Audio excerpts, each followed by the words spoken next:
Hello and welcome to the Indian market research. मैं हूं आपका होस्ट क्षितिज भूटानी और बेसिकली इस वीक का हमारा सेटअप सिंपल है। हम ये डिसाइड करेंगे कि मार्केट में काफी वीकनेस रही तो हमारे नेक्स्ट की लेवल्स क्या हैं। निफ्टी का स्ट्रक्चर रिव्यू करेंगे, फॉरेन इन्वेस्टर्स का डेटा देखेंगे। एक बार मैं शो फ्लो चला देता हूं यहाँ पे। This is the show flow for today. Nifty has really broken crucial support zones. तो शॉर्ट टर्म में तो ओवरसोल्ड है, बट क्या लॉन्ग टर्म स्ट्रक्चर बेंड हो रहा है क्या निफ्टी का, वो रिव्यू करेंगे। निफ्टी का जो ब्रेडथ हम मॉनिटर करते हैं वो कितना वीक हो गया है उसका डेटा देखेंगे कि how can there be a possibility of a rebound. और साथ में मैं आपको ये भी एक क्रूशियल इंसाइट दूंगा कि निफ्टी का पीक टू अभी से कितना ड्रॉ डाउन हो गया अपने पीक से। एंड में हम देखेंगे कि कौन से सेक्टर्स में हमें ऐसी रोटेशन देख सकते हैं जिसमें कि हमें देखने को मिल सकता है कि वहां पे जो रिबाउंड होगा तो स्ट्रक्चरली पॉजिटिव स्ट्रक्चर वहां बनेंगे। So let's start with the video और हम स्टार्ट करते हैं निफ्टी के मंथली चार्ट से। निफ्टी के मंथली चार्ट से स्टार्ट करते हैं। And last time what we discussed was कि अगर मार्केट 24,300 के नीचे मंथली क्लोजिंग यानी कि मार्च की क्लोजिंग दे देता है तो ये स्ट्रक्चर रेंज बाउंड हो जाएगा, यानी कि निफ्टी का स्ट्रक्चर रेंज बाउंड हो जाएगा। And then there is a high possibility that Nifty can test 21,700।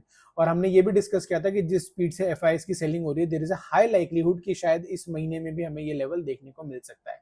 Almost 23,000 आ गए हैं तो ज्यादा फर्क नहीं है, 1000 पॉइंट का और है। और अगर यहाँ से सेलिंग एग्रीवेट होती है तो we can see a sharp downfall. Now what are the crucial levels. Crucial levels हमारा जैसे हमने डिस्कस किया 21,700 है। अगर ये जोन ब्रेक होता है मंथली चार्ट पे तो स्ट्रक्चर बेरिश हो जाएगा। There is a high possibility that we can test 18,000 का ये जोन, तो prepare for that also. If this structure is not broken, market 21,700 को प्रोटेक्ट कर लेता है तो हम इस रेंज में थोड़ा समय बिता सकते हैं। मतलब एक तरह से यहाँ पे हमने ये पैटर्न बन रहा है, एक ये बन जाएगा, ये बन जाएगा और यहाँ से रिवर्सल होगा तो फिर डाउनफॉल आ सकता है। वी हैव टू सी। लेकिन अगर किसी भी कंडीशन में मार्केट 24,300 को रिक्लेम कर लेता है मार्च सीरीज में तो then it can be a bullish structure once again. Now let's look at a weekly chart. Weekly chart पे हमें एक ग्रेवस्टोन डोजी देखने को मिली है which is again a bearish sign. तो इसका लो बहुत इंपॉर्टेंट है। जैसे ये लो ब्रेक होगा मुझे लगता है शॉर्ट टर्म में यहाँ पे एक पैनिक बन सकता है और मार्केट रिबाउंड कर सकता है थोड़ा सा। लेकिन क्या ये एक बाइंग अपॉर्चुनिटी होगी? नहीं, यहाँ पे और सेलिंग एग्रीवेट हो सकती है तो हमें थोड़ा समय देना पड़ेगा। फिलहाल के लिए स्ट्रक्चर वीक है। जैसे कि हम देख रहे हैं 20 एक्सपोनेंशियल मूविंग एवरेज और 50 वीकली एक्सपोनेंशियल मूविंग एवरेज का पोटेंशियल क्रॉस ओवर यहाँ हो सकता है। तो यहाँ पे अगर कोई भी पुल बैक आता है तो that should be seen as a selling opportunity first, क्योंकि स्ट्रक्चर अभी चेंज नहीं हुआ है। सो वीकली चार्ट से भी स्ट्रक्चर बेरिश है। Let's quickly shift to the daily chart. Daily chart पे जो हमने लेवल्स डिस्कस किए थे वो ये थे कि मार्केट अगर 23,800 को, लास्ट वीक का टेक अवे भी यही था, अगर 23,800 ब्रेक होता है तो मार्केट में वीकनेस बढ़ सकती है।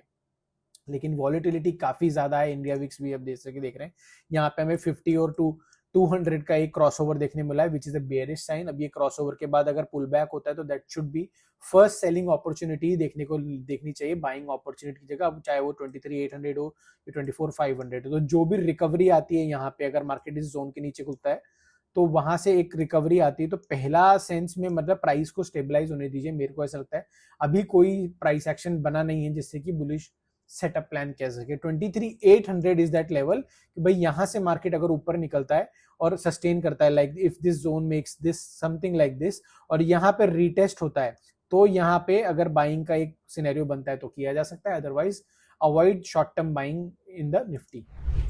अब निफ्टी का ब्रेड्थ भी देख लेते हैं जो हम मॉनिटर कर रहे हैं कि निफ्टी के कितने स्टॉक्स उसके 50 डे मूविंग एवरेज के ऊपर ट्रेड कर रहे हैं। ये हम डेटा क्या देखते हैं, ये हम भी देखते हैं कि भाई इनहेरेंट अंडरलाइन का स्ट्रेंथ कैसा है। जैसा कि आप देख रहे हैं ये शार्प हमें यहाँ पे सिग्नल मिला था जब 50% का थ्रेशोल्ड ब्रीच हुआ था कि निफ्टी में वीकनेस आ सकती है। और जैसा कि आप लास्ट टाइम देख रहे हैं जब ये सितंबर अक्टूबर के करीब जो 2024 में ये यहाँ ब्रेकडाउन हुआ था उसके बाद ये लगभग स्ट्रक्चर पूरा कम से कम 3 से 4 महीना साइडवेज रहा है। तो यहाँ पे दूसरी बार में छोटा जोन में साइडवेज रहा है। लेकिन कहने का मतलब ये कि जब भी ये रीडिंग अभी तो थोड़ा ओवरसोल्ड हो गया तो there is a potential of bounce, but जब तक ये रीडिंग 50% के ऊपर नहीं निकलती है there can be consolidation in the market. Market एक बेस बनाने की फॉर्मेशन को देख सकता है। नेक्स्ट डेटा जो हम देखते हैं वो देखते हैं कि भाई ये मैंने नया डेटा प्लॉट किया एक्चुअली। अगर आप देखेंगे तो मैंने यहाँ पे लगभग 2024 से जब से ये मार्केट का ड्रॉडाउन शुरू हुआ है, जो टॉप लगाया था निफ्टी ने 2600 200 समथिंग का, वहां से लास्ट ईयर 2024 सितंबर में वहां से हमें एक शार्प डाउनफॉल देखने को मिला था जिसका करेक्शन 16% था। Okay, this was in January February के जोन में हमारी करेक्शन देखने को मिला था। उस तरह का शार्प करेक्शन हमें अभी एक बार और देखने को मिल रहा है, जहां निफ्टी ऑलमोस्ट 12% के अपने थ्रेशोल्ड को ब्रीच कर चुका है। दिस मीन्स कि यहाँ पे मार्केट थोड़ा ओवरसोल्ड रीजन में जा रहा है और there is a high likelihood कि यहाँ से रिबाउंड होएगा। लेट्स सी कि रिबाउंड अगर होता है तो जैसे मैंने एक चार्ट पे बोला, डेली चार्ट पे, कि अगर पहला रिबाउंड आता है तो उसमें सेलिंग अपॉर्चुनिटी देखनी चाहिए। जैसे कि अभी यहाँ पे देख रहे हैं, ये 12% तक यहाँ पे जब रिट्रेसमेंट हुआ है तो लगभग लगभग 3 से 4% का एक शार्प वन वे रैली आई है, लेकिन वो वापस सेलिंग प्रेशर बदला है। तो यहाँ पे एक वापस पोटेंशियल बॉटम बनने का फॉर्मेशन हुआ है कुछ समय गुजारने के बाद। सो इसका मतलब ये है कि ये जो ड्रॉडाउन है इसकी रिकवरी में हमें कम से कम जो इमीडिएट पीक बनेगी यहाँ पे, जैसे जो रिबाउंड की जो पीक बनेगी, यहाँ पे जो रिबाउंड की पीक बनती है उसके निकलने का वेट करना है फॉर मोमेंटम ट्रेडिंग अगर आप करते हैं शॉर्ट टर्म वगैरह के लिए। तो हालांकि इन्वेस्टिंग के लिए ये बहुत अच्छा जोन बन जाता है एज एन इन्वेस्टर। अब एक बार ब्रॉडर इंडेक्स निफ्टी 500 का डेटा भी देख लेते हैं। ये हम 2-3 वीक से मॉनिटर करने लगे कि ब्रॉडर निफ्टी 500 के यूनिवर्स की ब्रेथ कैसी है। लास्ट वीक हमने जब डिस्कस किया था तो हमने कहा था जो पोटेंशियल बॉटम फॉर्मेशन होता है यूजुअली उसका सिग्नल निफ्टी 500 से ज्यादा आता है।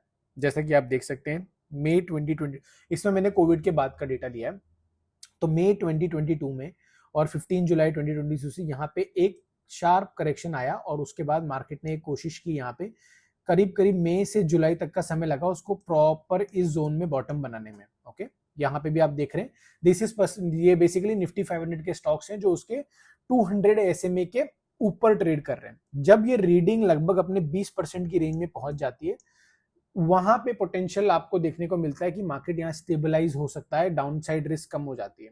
ऐसा ही जनवरी 2025 में हुआ जो अप्रैल 2025 तक चला, वहां पे हमें एक बॉटम फॉर्मेशन हुआ। तो लगभग लगभग दोनों डेटा पॉइंट को देख के ये समझ में आता है कि ऐसा नहीं है कि मार्केट अभी एकदम से उठ के एक पूरी रैली कर देगा। 2 से 3 महीने का मार्केट को स्टेबलाइज होने का समय लग सकता है, साइडवेज मार्केट देखने को मिल सकता है। तो उसमें आप अपने जो इन्वेस्टिंग बेस्ड अप्रोच है उसको ध्यान से इस्तेमाल कीजिए, एकदम से ऑल आउट नहीं जाना है बेसिकली। नेक्स्ट डेटा देख लेते हैं ओपन इंटरेस्ट का। ओपन इंटरेस्ट क्या दिखाता है कि भाई मार्केट में जो सिग्निफिकेंट पार्टिसिपेंट्स है, लाइक बड़े बड़े इंस्टीट्यूशंस है, रिटेलर्स है, सब है, उनकी पोजीशनिंग क्या है। ये मार्च 30 एक्सपायरी का डेटा है। एज यू कैन सी 24,000 पे हाईएस्ट कॉल राइटर है। कॉल राइटर का होता है जहां से मार्केट को रेजिस्टेंस मिलता है सिंपल भाषा में। 23,000 पे इमीडिएट पुट बेस है, लेकिन अगर ये ब्रीच होता है तो नेक्स्ट सपोर्ट आपका डायरेक्ट 22,000 पे आ रहा है। So this is basically a no man's land. मतलब यहाँ अगर निकला 23,000 निकला तो देयर इज साइकोलॉजिकल सपोर्ट 22,500 को मिल सकता है बिकॉज राउंड नंबर है, बट एज सच कोई स्ट्रॉन्ग सपोर्ट है नहीं वो। सो मेजर क्रूशियल सपोर्ट आपका 22,000 22,100 की रेंज में आएगा और एज यू कैन सी 23,500 की स्ट्राइक पे भी धीरे धीरे ओआई बढ़ रहा है। सो पोटेंशियल ऐसा हो सकता है कि मार्केट ओवर रिसोल्ड है, थोड़ा रिबाउंड करे, बट जैसा मैंने बोला सेल ऑन राइज की अपॉर्चुनिटी देखिए short term traders. Now what is the take away for this week? Take away ये है कि शॉर्ट टर्म में मुझे ऐसा लगता है मार्केट अभी बेरिश है लेकिन ओवरसोल्ड है। तो अगर रिबाउंड आता है, जैसे कि हमने ड्रॉडाउन चार्ट पे भी देखा कि 3 से 4% का अगर ये ट्रम्प टाको करते हैं कि भाई नहीं करना है लड़ाई वड़ाई वगैरह ये, तो वहां से भी एक वीकनेस का वहां पे रिबाउंड देखने को मिल सकता है और वहां से में वो एक रिकवरी देखने को मिल सकती है। बट दैट उसमें हमें की लेवल्स ध्यान रखने हैं 23,850 और 24,300। इन दोनों लेवल्स के ऊपर मार्केट सस्टेन करने लगता है तो ऐसा लगेगा पोटेंशियल बॉटम बनाने की कोशिश कर रहा है, and then towards the March closing it can also attempt to reclaim 24,300। तो वहां से स्ट्रक्चर चेंज हो जाएगा। बट इन केस ऐसा नहीं होता है, मार्केट 23,800 के ऊपर सस्टेन ही नहीं कर पाता है, then we are looking at a bearish structure and a prolong थोड़ा सा साइडवेज मार्केट विच विल मतलब 24,000 से ऊपर के सारी स्ट्राइक्स पर रेजिस्टेंस मिलेगा मार्केट। अब थोड़ा आगे फुर्ती से चलेंगे, देखेंगे कि वीडियो का ड्यूरेशन थोड़ा छोटा रखना है, तो उस हिसाब से हम क्या करेंगे, फॉरेन इन्वेस्टर्स की पोजीशन देखते हैं। इस अभी तक के महीने में यानी कि मार्च सीरीज में इन लोगों ने लगभग लगभग 86,000 करोड़ की बिकवाली कर दी है। दैट मींस 86,000 करोड़ का शेयर्स को सेल किया है। This is the highest figure in last 1 year. Last year जनवरी में इन्होंने 87,000 करोड़ की सेलिंग की थी। उसके पहले इससे ऊपर की सेलिंग 1 लाख करोड़ की इन्होंने सितंबर जब जनवरी 2020 हाँ सितंबर 2024 में करीब जब टॉप लगा था निफ्टी का तब करी थी। दिस मींस कि there is a high possibility that they will attempt to touch this 1 lakh mark. और उस केस में जब मैं आपको मंथली चार्ट पे सिनेरियो बता रहा था कि Nifty can potentially go towards 21,700 और 22,000 के लेवल पे आ सकता है मार्केट, क्योंकि वो एक ही बार में निकालने की कोशिश कर रहे हैं।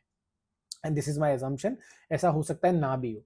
बेसिकली अब फॉरेन इनका इंडेक्स फ्यूचर्स की चार्ट देखें तो अभी भी इनका जो फ्यूचर्स की हेजिंग होती है बेसिकली अपनी अगर कैश मार्केट में सेल कर रहे हैं तो फ्यूचर्स में हेज करके रखे हुए अपने आप को, उसका लगभग शॉर्ट कॉन्ट्रैक्ट्स इनके 80-90% है। दिस आल्सो सिग्नल्स वीकनेस, तो यहाँ से भी कोई रिप्राइव नहीं है। ब्रॉडर ट्रेंड एफआईआईज का एक नेगेटिव बना हुआ है, इसका एक मेन रीजन आईएनआर में वीकनेस भी है। अब क्योंकि मार्केट क्रूशियल सपोर्ट्स को ब्रेक कर रहा है, तो ऐसे में ये जरूरी हो जाता है कि अगर हम सेक्टोरली एक्सपोजर चाहते हैं, अगर आप सेक्टोरल इन्वेस्टिंग करना चाहते हैं, तो कौन से वो सेक्टर्स है जिनके हमें ध्यान रखना चाहिए।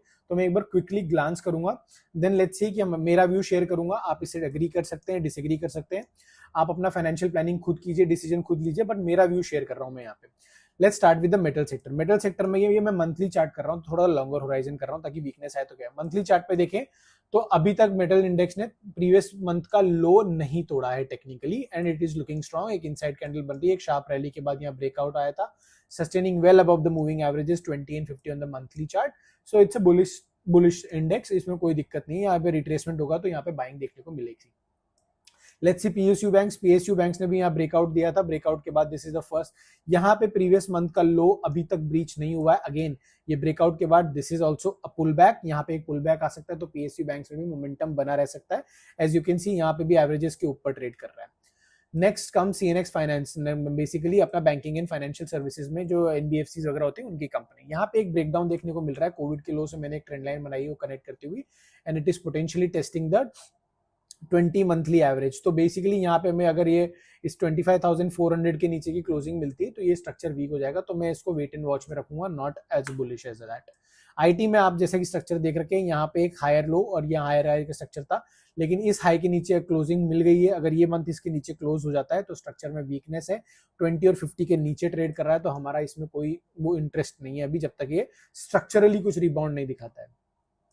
Again coming to oil and gas, यहाँ पे lower high lower low structure है, यहाँ पे जब तक ये हाई नहीं निकलता इन्वेस्टिंग करने का कोई मतलब ही नहीं है।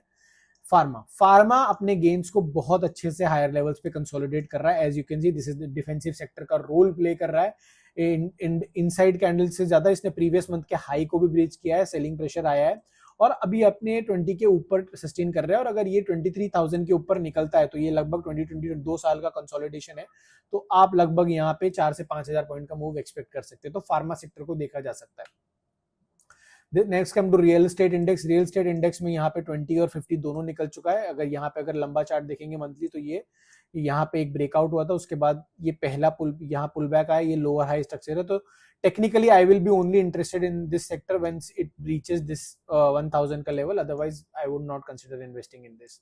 Next comes auto. ऑटो में भी यहाँ पे एक शार्प पुल बैक देखने को मिला है, तो यहाँ पे ऑटो थोड़ा साइडवेज जा सकता है। तो सेक्टोरली अगर आप 2 से 3 साल का होराइजन बना रहे हैं तो इसको कर सकते हैं, लेकिन थोड़ा डिप बेस्ड अप्रोच रख सकते हैं क्योंकि एक मेन सेक्टर है, यहाँ पे स्ट्रक्चर अभी इतना बेरिश नहीं हुआ है। नेक्स्ट कम डिफेंस अगेन आए, मतलब यहाँ पे higher high higher low structure है और यहाँ भी प्रीवियस मंथ का लो ब्रीच नहीं हुआ है, बट थोड़ी वीकनेस आई है बिकॉज अगर वॉर के सिनेरियो में कूल ऑफ होता है तो ये होगा, लेकिन this is more of a hedge. लेकिन वैसे इसको देखना चाहिए कि स्ट्रक्चरली अगर जियोपॉलिटिकल टेंशन बढ़ेगी तो आपको यहाँ पे एक्सपोजर रखना चाहिए। तो I will consider is that, but not in a very large proportion. Next comes FMCG, इसमें भी कोई एक्सपोजर रखने का जरूरत नहीं, lower high lower low structure है और 50 के भी नीचे निकल गया तो इसमें मोमेंटम नहीं है। एनर्जी में भी देखिए आप, एनर्जी बेस में जो आपका रिलायंस ओएनजीसीज वगैरह सारे oil and gas stocks, power stocks खासतौर पे अगर आप ध्यान रख सकते हैं, शॉर्ट टर्म मोमेंटम प्लेयर है तो पावर स्टॉक्स पे जरा फोकस कीजिएगा। यहाँ पे एक इनसाइड कैंडल बन रहा है हैमर पे, वो भी सपोर्ट पे, यहाँ पे 20 को अपने एवरेज को छोड़ चुका है और अगर जिस दिन ये इसने 37,000 का हाई निकाला, मार्केट में यहाँ पे मोमेंटम देखने को मिल सकता है। पावर हमारे लिए एक डिस्क्रिशनरी इन द सेंस कि एआई का प्रॉक्सी प्ले भी हो जाता है क्योंकि एज सच एआई में कुछ ज्यादा एक्सपोजर नहीं है, बट डेटा सेंटर और पावर जनरेशन का वहां पे स्टॉक्स में मोमेंटम देखा जा सकता है। Now comes infrastructure. इंफ्रास्ट्रक्चर में भी डबल टॉप बनने के चांसेस है, तो यहाँ भी मैं अभी कोई इन्वेस्टिंग नहीं करने की सोचूंगा। यहाँ पे प्रीवियस मंथ के लो के नीचे निकल गया है, so let's wait and watch. Private banks जिसमें हम देख रहे हैं कि एचडीएफसी में काफी हड़कंप मचा हुआ है कि इन्वेस्टिंग में यहाँ पे क्या सब अलग तरह का नेगेटिव न्यूज आ रही है, करना चाहिए नहीं करना चाहिए। लोग स्ट्रक्चरली अगर हम मंथली चार्ट देखें प्राइवेट बैंक्स का, तो जब भी अपने मंथली 20 और 50 के जोन में आया है वहां से एक रिबाउंड देखने को मिला है। कोविड में भी मतलब ब्रेक किया है, उसको छोड़ दे तो। और यहाँ पे जून 2008 से लेके अप्रैल 2009 तक एक साल का कंसोलिडेशन था, वो तो फाइनेंशियल क्राइसिस था इसलिए था, डायरेक्टली इफेक्ट हो गया था। यहाँ पे अगर इस मंथ की क्लोजिंग को मॉनिटर कीजिए, मार्च एंडिंग अगर ये लो के नीचे होती है, 26,000 के नीचे होती है और मंथली 20 के नीचे होती है जो मैं बताऊंगा, तो market can test this 23,000 zone, जो वहां पे ये वैल्यूएशंस के हिसाब से बहुत अट्रैक्टिव हो जाएगा private bank. So keep an I out open mind से। स्ट्रक्चर अभी भी बेरिश नहीं है, हायर लो का स्ट्रक्चर है, हायर हाई हायर लो का। So let's keep and watch, अभी नहीं, एकदम से नहीं, थोड़ा रुक के देखते हैं इसको। नाउ अभी शो को एंड करेंगे S&P 500 के चार्ट से। जैसा कि आप देख रहे हैं यूएस वॉर एंटर किया तो जियोपॉलिटिकल अनसर्टेनिटीज के चक्कर में फाइनली S&P 500 ने इस अपने लंबे कंसोलिडेशन को ब्रेक किया है। लेकिन यहाँ पे अगर वीकली चार्ट पे देखें तो इट इज अ हेल, मेरे को ऐसा लगता है this is the first pull back in this. अब ये जोन डबल बॉटम भी हो सकता है, जैसे कि आप चार्ट पे देख रहे हैं डबल बॉटम भी हो सकता है, विच मीन्स यहाँ से मार्केट सपोर्ट लेके इस तरह से वापस जा सकता है। यहाँ पे कैसा प्ले आउट होता है 670 के उसमें, वहां पे ये डिसाइड करेगा आगे का ट्रेंड। अगर यहाँ से ये ऊपर निकल जाता है तो it is going for a fresh high, यहाँ से हमें रिवर्सल पैटर्न देखने को मिलता है तो यहाँ पे सिनेरियो इस तरह का भी हो सकता है, यानी कि यहाँ पे एक हेड एंड शोल्डर पोटेंशियल बन सकता है which can test this level. US market बहुत ट्रिकी सिचुएशन में अभी। देखिए अगर आपका इन्वेस्टिंग करने का है तो this is the right time, start कर सकते हैं थोड़ा सा एसआईपी बेस में, लमसम में नहीं बोल रहा हूँ, एसआईपी बेस में इन लेवल्स के नीचे, क्योंकि अगर यहाँ पे मिलता है तो ठीक है, थोड़ा थोड़ा करके, थोड़ा थोड़ा एसआईपी करके आप चालू कर सकते हैं। ये पुल बैक आ चुका है, इंटरेस्टिंग होगा। यूएस मार्केट में वॉलेटिलिटी बनी हुई है। क्रूड ऑयल के प्राइस पे नजर रखिए, जिस दिन क्रूड ऑयल थोड़ा सा कूल ऑफ होगा तो there will be a sign of potential bottom.